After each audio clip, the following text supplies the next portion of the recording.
In today's video, we're going to talk about aromatic chemistry. We'll go over what benzene is and what aromatic hydrocarbons are, and we'll also go through what is the evidence for the modern structure of benzene, and talk about how you draw the structure of benzene and show the orbital overlap. We'll also teach you how to count sigma and pi electrons. Now, aromatic hydrocarbons contain one or more benzene rings, also sometimes called arenes, or sometimes pronounced arenes. Okay? Now, benzene itself is a colourless carcinogenic substance. It causes cancer, essentially. So it's really important you're very careful if you ever use it. But when it reacts with things, it becomes incredibly useful and can be turned into many modern drugs, such as ibuprofen. Now, benzene. Benzene is a ring structure, okay, with 6 carbons and 3 double bonds. So the 3 double bonds are at 1, 3, and 5. So if we take that as number 1, that'll be 1, 2, 3, 4, 5. So 1, 3, 5. Okay, and so we call it cyclohexa 1,3,5 triene. Cyclo because it's in a ring. Hexa, 6 carbons. 1,3,5 says the position of the double bonds, and then the tri says 3 double bonds, and then ene says you have double bonds, you have an alkene. Now, it's really important to note that benzene has 1 hydrogen on each carbon, because easily forgettable if you draw this out in skeletal formula. In skeletal formula, you don't draw your hydrogens, so therefore it's easy to forget that there are hydrogens coming off each of these carbons. But again, we have our 3 double bonds. So this is aromatic, it's an arene, and it is benzene. Now, the modern structure of benzene is slightly different, and it has no double bonds shown in just this ring. And this ring shows delocalized electrons, and we'll go through that later on in the video. The really important thing to finish off is you know that benzene is the same as cyclohexa 1,3,5 triene. They are one and the same thing. It's just we use benzene as our name predominantly. Drawing aromatic hydrocarbons. Just want to give you some examples of how we can draw them using both structures with the 3 double bonds shown, which we'll go into a bit more detail. It's called the Kekulé structure. Okay, and then the modern structure. So let's start with the modern structure. You'll come across different structures based upon both. So you need to recognize if you see both that they're still containing benzene, still aromatic. So this is aromatic, and it has a carboxylic acid on it. Okay, and this has an alcohol on it. Both still aromatic, okay, because they have that circle showing the delocalized electrons. But if I take the Kekulé model and I draw it like this, for example, I put an alkene on the end, that is still aromatic because it has the 3 double bonds and it's in that hexagonal structure. And the same thing if we put an aldehyde on the side. Okay, every single one of these structures is aromatic still, whether you draw it using this delocalized model or you draw it with the 3 double bonds in the Kekulé model. Now, let's talk about naming the actual hydrocarbons and look at locant numbers. So locant numbers just refer to where the group is that is on the benzene, sometimes called a functional group on the benzene. Now, that functional group should always start at the lowest possible number, which is number 1. So let's look at an example. So we have 2 chlorines on this benzene. So we're going to have to put one of them as chlorine number 1 and one of them as chlorine number 2. So that means that we have 1,2-dichlorobenzene. Using locant numbers, as in where are the functional groups on the benzene, and we have to go from the lowest number, so 1, 2. Okay, and this is 1,2-dichlorobenzene. Let's have a look at a different one. So this is an amino group, and this is a bromo. So what we do with this one, we do the locant numbers again. We choose one of the groups to be the lowest number. Now that normally goes in priority lists, as it does when you're naming any normal molecule. But at the same time, I wouldn't worry too much about it. So this is an amino, so this will be 1 amino, 3-bromo benzene. And you normally typically do it in alphabetical order when you name it as well. So we've got the amino first and the bromo second, because it's in alphabetical order. You can also name aromatic hydrocarbons using phenol or benzene. And there are some simple rules for this. When you're naming a substance, you usually, in A-levels, have a parent chain, which is usually the longest chain, and then you have a prefix. And we discussed lots of different prefixes like bromo, chloro, amino, such and so forth. And the prefix when you're using benzene is phenol. So if the benzene is determined to be a group that's attached to a longer chain, then it will be phenol instead. So phenol, when it comes to that, you have to compare it to the chain itself and the length of the chain. And it's important as well with benzene. Benzene has 6 carbons in. So if we think of 6 carbons as our line and just say, right, okay, if the group on the benzene is less than 7, okay, so the reason we chose 7 because it's 1 above 6. So if the group on the benzene is less than 7 carbons in length, use benzene as the parent chain. If the group on the benzene is 7 or more carbon in length, use the alkyl group as the parent chain or stem. Otherwise, you can just use locant numbers if it's not an alkyl chain, essentially. So this is only when you're talking about long alkyl chains coming off your benzene. So let's look at one example first. So if the group on the benzene is less than 7 carbons in length, you can use benzene as the parent chain. So here's an example. You have benzene in the Kekulé structure, okay, and you count 1, 2, 3, 4, 5. So we've got 5 carbons in that. That means it's less than 7 carbons in length, so we can therefore use the benzene as the parent chain. So that's going to be the main, which is benzene, and then this is going to be the prefix and the group. So if this is an alkyl group, it would be pentyl. So this would be 1-pentyl benzene. Don't really need to draw the 1 because there's no other groups on there, but we like to keep consistent. So that pentyl would be a prefix and the benzene would be the parent chain. Next one. If the group on the benzene is 7 or more carbons in length, you can use the alkyl group as the parent chain. So let's have a look at that. So we have, again, our benzene in the Kekulé structure, and this time we have 1, 2, 3, 4, 5, 6, 7. So we have 7 carbons in the chain. Well, that is 7 or more carbons in length. So we can use the alkyl group as the parent. This is 7 carbons in length, which means it will be heptane. Okay, and this then turns into a prefix. So the benzene turns into a prefix. The prefix for benzene is phenol. Okay, so this means it will be 1-phenyl heptane. So depending on whether you're using it as a prefix or the parent chain, depends on whether you call it phenol or you call it benzene. But expect to come up or come across names of molecules that have phenol in. It just means that it's a benzene attached to a group. So just to summarise on that, we have two rules. We've got if a group on the benzene is less than 7 carbons in length, we're going to use the benzene as the parent, and you can see the stem parent chain is our main name of our molecule. And then if it's 7 or more, we're going to use it as a prefix. So benzene's prefix is phenol, and then the alkyl group will be the parent chain. If it's 6 carbons in length, it doesn't matter which one you do. You can do whatever you want. It doesn't really matter. So if you have 6 carbons coming off, it can be hexyl benzene or it can be phenyl hexane. It doesn't really matter. Now let's compare the Kekulé model of benzene with the delocalised models for benzene. So we've got Kekulé structure right here with the 3 double bonds. And this was a gentleman who decided that the structure of benzene was like this many, many years before we came across the modern structure.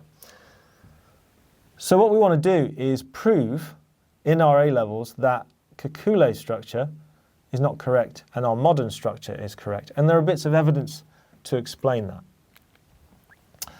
So first of all, experimental results found that all carbon-carbon bond lengths in benzene are the same.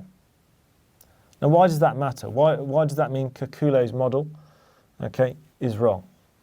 Let's have a look at that in a bit more depth. First of all, our exam tip is you must include carbon-carbon bonds. There are carbon-hydrogen bonds coming off here, and if you say all the bond lengths in benzene are the same, that's wrong. The carbon-hydrogen bond lengths are not the same. Okay, so make sure if you're describing that, do it exactly as we've written here. All carbon-carbon bond lengths in benzene are the same. So, let's start explaining it a bit better. All the carbon-carbon bond lengths are the same. Well, that means every single bond here would be the same length. Now, that's simply not true when it comes to experimental evidence. Okay, so therefore a single carbon-carbon would be 154, and then a double carbon-carbon would be 134. That's if we had this structure. So if we had this structure, that would be the bond lengths, 154 and 134. Now, if you try and draw benzene with that and think that the single bonds are longer and the double bonds are shorter, your actual structure of benzene would look more like this. Can you see I've drawn the single bonds are longer, the double bonds are shorter, and you have this distorted structure. Now, if Kekulé model was actually correct, this would be the structure of benzene. But we don't find that's the structure of benzene because we find through experiment that all carbon-carbon bond lengths in benzene are the same. Well, if all carbon-carbon bond lengths in benzene are the same, then this means we can't have double bonds and single bonds because single bonds are longer than double bonds. So therefore this and therefore this can't be correct. Okay? But we're still allowed to draw it that way because it makes some drawings a little bit simpler, but it's not correct. And that's our first bit of evidence. Our second bit of evidence is the enthalpy change of hydrogenation of benzene was less exothermic than expected. Now let's explain that. If you have cyclohexene, which has one double bond, we know benzene has three, okay, but it has one double bond. And we hydrogenate it, as in we add hydrogen, okay, that is going to turn into our cycloalkane, and it's going to have a delta H of minus 120 kilojoules per mole. If we do that with benzene, and we do a tiny bit of maths, that means we need, okay, to do this full transformation from 3 double bonds to an alkane, we will need 3 moles of the H2, because we're doing 3 reactions, 1 on each double bond. At the same time, if one reaction of H2 with a double bond was minus 120 kilojoules per mole, that means 3 times 120 would occur for this, which means the delta H would be minus 360 kilojoules per mole. We actually find through experiment that when you do the hydrogenation of benzene, and we're drawing the modern structure here on the right, okay, that means that when this is fully hydrogenated, it's only minus 208. Now it should be minus 360, it's minus 208, which means it's less exothermic than expected. And use those words. Don't use any other words because it's easily confused. Less exothermic, make sure you're just referring to the exothermic part. Now let's go on to explain that a little bit further using a graph and an energy diagram. So I have an energy diagram here with our progressive reaction at the bottom, okay, and we put in our Kekulé structure. Okay, so if we look at that, we can say 3 molecules of hydrogen, full hydrogenation of that, we'll turn that into our cycloalkane or cyclohexane, so full hydrogenation. We know that is minus 360 kilojoules per mole. We know through experimentation that actually benzene doesn't have an enthalpy change of hydrogenation of minus 360, it has one of minus 208. Now if that is the case and it's minus 208, you can see here that that means that the energy of the benzene must be lower than the proposed energy of the Kekulé system. Okay, so they must be different in terms of their energy. Now that is because the electrons are delocalized within modern benzene. They wouldn't be delocalized if this was correct, if Kekulé was correct. Okay, but they're delocalized there, and therefore the benzene itself is more stable and has a lower energy. And we'll talk about that more in the next slide. But this gives you a reaction that is less exothermic than expected, but it's because the benzene has a lower energy. So looking at here, you can see a lower energy, okay, causes this experimental result. But again, let's summarize both of those to make sure that you know what to say for the exam. The enthalpy change of hydrogenation of benzene was less exothermic than predicted. Okay, the second thing is all carbon-carbon bond lengths in benzene are the same. They can put this in a mixture of different ways, give you data and such and so forth, but end of the day, the two experimental results that disprove the Kekulé model, okay, are the enthalpy change of hydrogenation being less exothermic than predicted, and the carbon-carbon bond lengths in benzene being the same. We're now going to look at the structure of benzene, comparing the Kekulé model to the delocalized model, and this is a common exam question where you have to actually draw the different diagrams. So we're going to show you what those diagrams look like. First of all, there is a delocalized structure of benzene that has a lower overall energy than expected due to less repulsion of the electrons. We've already talked in the previous slide about having a lower energy overall. We've said that's because of this delocalized system, but essentially, why is that? Well, it's because of the localized electrons that are in this model, okay, and the delocalized electrons that are in this model. So if we start to put those electrons on, let's look at the three double bonds which we've highlighted here. Okay, and let's put the electrons on for the double bond, not the single bonds around the outside, but the double bonds. And you can see how I have two electrons for that double bond. Remember, it's not for the single bonds around the outside, it's just this second bond here. And we can count that we've got 6 electrons there. If we delocalize them, they are not localized and stuck in the same position, therefore they move around.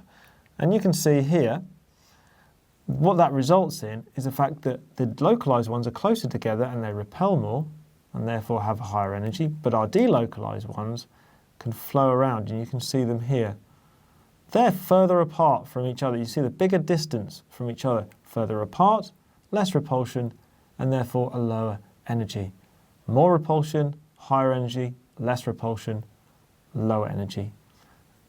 And that is why the delocalized structure of benzene has a lower overall energy as well. So let's talk about this in slightly different fashion here, and then let's start doing the structures themselves. So if I look here, these are p orbitals, and those p orbitals are going to overlap. So the p orbitals are going to overlap to form pi bonds. And it's a sideways overlap, and that is required in your exam. So sideways overlap. And they form these pi bonds. Now, if you look at Kekulé structure, you will see that these pi bonds occur every time there's a double bond. So every time there's a double bond, I have a pi bond, and that's using those 2 electrons that I've got here. Those 2 electrons are somewhere within that region here, the blue and the yellow. They're somewhere in between that blue and yellow region. Now, if we put all the double bonds on, okay, that is our Kekulé structure drawn with the pi bonds, which are formed by the p orbitals doing sideways overlap to form them. Now, if we look at our modern structure of benzene, okay, and I've put it on its side here, and it can be useful for you to put it on its side as well. So in the exam, draw it on its side. Okay, and then we have pi bonds that aren't stuck where the double bonds are stuck, but are flowing around in a circle. And they're above and below the plane. So you can see there's the first one there, and there's the second one there. And these are pi bonds, and those pi bonds are above and below the plane, as you can see right there. So this model, I would practice drawing it if I was you. And so that's the p orbitals overlapping to form the pi bonds. They sideways overlap to form those pi bonds, and in the Kekulé structure they're localized and therefore repel more, have a higher energy, and in the delocalized structure, the modern structure, they are delocalized and are flowing up above and below the plane of the benzene. Okay, but again, these are formed just as much through sideways overlap as they are formed through sideways overlap. They're localized, they're delocalized. And make sure that you can draw both those models. We're now going to go on to count the number of pi and sigma electrons that are in benzene. Now this is often a multiple choice question and is well worth practicing. You can just draw benzene with some groups coming off it and you can count how many pi and sigma electrons there are. So we have here our pi symbol and our sigma symbol, and get used to actually recognizing those as well. So let's have a look at our molecules. So we've got a alicyclic molecule, cyclohexene, okay, and we've got an aromatic molecule, benzene. So all we have to do, let's get rid of this question, okay, is look at our sigma and our pi. So the way we do it is for the pi, we count our double bonds, and for the sigma, we count our single bonds. So if we look here, and the big problem is going to be counting all of these single and double bonds. Well, the double bonds is quite simple because I can just see one, okay, and the benzene I can see 3. So if we then put our 1 here, we've got 1 double bond. Okay, that would mean that in our pi, we would have 1 double bond and therefore 2 electrons in that double bond, and therefore there would be 2 pi electrons. But let's now go on to count our single bonds instead. And this is where people often will go wrong, because what they'll do is they'll say 1, 2, 3, 4, 5, 6. And they'll think there are 6. But you have forgotten all of the hydrogens that are hidden in this skeletal structure. And remember, where there's a double bond, there'll be 1 hydrogen. Where there's a single bond only, there'll be 2, because every carbon has to have 4 bonds. So if we count all these up together, you get 16. So 6 from the central carbons, and then we count all of these, and we get 16. Now, if that is the case, we can then move on to do the benzene. So we've got 3 double bonds, so we put 3 here. And then we've got our hydrogen, so we've got 6 hydrogens, so 6 carbons, carbon-carbon single bonds, and 6 carbon hydrogens. So 6 plus 6 is 12. Now we times all of that by 2, because in each bond is 2 electrons. So if we want to count the number of sigma and pi, or pi and sigma electrons, we do it like that. And we times all of them by 2. Each bond contains 2 electrons. So we've counted the number of bonds, times it by how many there are. And then that means we have 2 and 32 in this molecule, and we have 6 and 24 in this molecule. And that is how you count sigma and pi electrons.